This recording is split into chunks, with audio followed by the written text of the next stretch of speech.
UFC 292 main event, we saw SUGA Sean O'Malley execute almost the perfect right hand while moving backwards, catching Aljamain Sterling right below the eye, dropping him, getting that TKO finish from the ground and pound. Fantastic event. I want to go through two main things from this fight, going from the knockdown and then talking about the face-off. We will start with the face-off first. It was very interesting because usually when Bruce Buffer is talking and the fighters are at opposite sides of the cage, there's a good distance between them. As soon as these guys entered the cage and Bruce Buffer started talking, they were so close together, just staring each other down.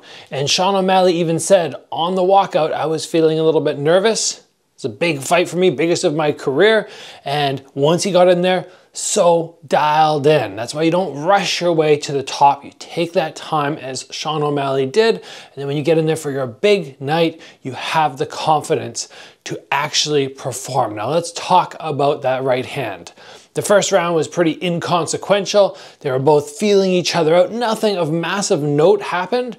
But then we get to the second round and we start to see Sean's feints, which he was really using in the first round, just dialed in. He also started, I think, to just gauge distance really well, because what happens is Sterling throws a punch, and as he's moving backwards, O'Malley is just able to make sure that punch stops just shy of him.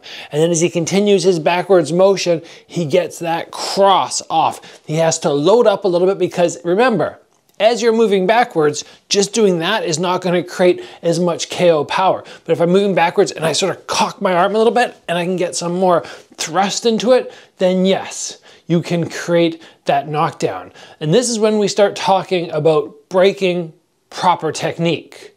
If we were at the gym and you went like this and punched, I would say, no, that is not how we do things. It's telegraphed. But guess what? As you're shifting your weight backwards and the other person is advancing, it's okay in that moment.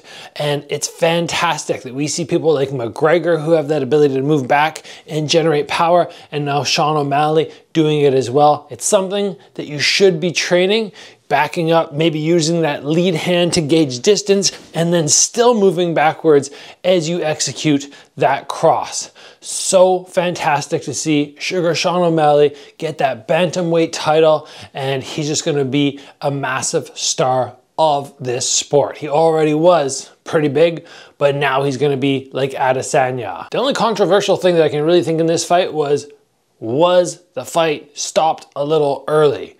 Should the ref have given Sterling just a little bit more time? But I think it was a good stoppage. Big power shot, and then he was starting to spin away Aljamain, and you know, Sean O'Malley just dropping a couple bombs on him. Yeah, maybe you could have given him 2 or 3 more punches before you stopped it, but at the end of the day, I think it was clean. What do you think? Good stoppage? Should there have been more time given? That's all from me, guys. As always, train hard. I will see you back here soon for another video.